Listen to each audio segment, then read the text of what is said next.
Hi. ஒரு decimal நம்பரையும் ஒரு ஹோல் நம்பரையும் எப்படி ஆட் பண்ணலாம் அப்படிங்கிறத பார்க்கலாம். ஸோ டெசிமல் நம்பர் ஃபஸ்ட்டு கொடுத்துருந்தாங்கன்னா அதை எழுதிக்கோங்க 15.3. நம்ம ஆக்சுவலாக எல்லாரும் பண்ணுற தப்பு என்ன அப்படின்னு கேட்டால் 15.3 7 கொடுத்தாங்கன்னா இந்த 7 நம்ம இங்கே போட்டு ஆட் பண்ணுவோம். இது ரொம்ப தப்பு. இந்த மெத்தட் செய்யக்கூடாது. ஹோல் நம்பரோட தான் ஆட் பண்ணணும். எப்படி ஆட் பண்ணணும்னா 15.3 இருக்குது.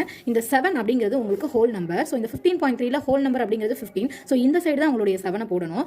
பாயிண்ட் வச்சு இது வெறும் நம்பராக இருக்கனால எதுவுமே இல்லைன்னா இந்த இடத்துல நம்ம 0 போட்டுக்கலாம். ஸோ ஓகே, 0க்கு வேல்யூ கிடையாது. ஸோ ஹோல் நம்பரை இந்த சைடு தான் எழுதணும், இங்கே எழுதக்கூடாது. இந்த மெத்தட் தப்பு, இதுதான் கரெக்ட். ஸோ இதுக்கப்புறம் நம்ம ஆட் பண்ணிக்கலாம். 3 + 0 வந்து 3 ஆயிரும். அடுத்து பாயிண்ட் வச்சிருக்கனால அந்த பாயிண்ட் நம்ம அப்படியே இறக்கிக்கணும். 5ம் 7ஐயும் ஆட் பண்ணீங்கன்னா 12 கிடைக்கும். ஸோ 2 பேலன்ஸ் 1 அங்கே போட்டுருங்க, மேலே போடுங்க. 1 + 1 அப்படின்னா வந்து 2 22.3. ஸோ இப்படி தான் வந்து டெசிமல் நம்பரையும் ஒரு ஹோல் நம்பரையும் வந்து ஆட் பண்ணணும். எப்போவுமே வந்து ஹோல் நம்பர் என்ன பண்ணணும் அப்படின்னு கேட்டால் இந்த டெசிமல் நம்பரில் இருக்கக்கூடிய ஹோல் நம்பர் சைடு தான் போடணும். லெஃப்ட் ஹேண்ட் சைட் போடணும், ஞாபகம் வச்சுக்கோங்க. அதாவது ஒரு டெசிமல் நம்பரும் ஒரு ஹோல் நம்பரும் இருந்துச்சு அப்படின்னா இந்த ஹோல் நம்பரை டெசிமலுடைய லெஃப்ட் சைடில் போடணும் அப்படின்னு ஞாபகம் வச்சுக்கோங்க. அப்படி ஞாபகம் வச்சுக்கிட்டீங்கன்னா உங்களுக்கு ஈஸியாக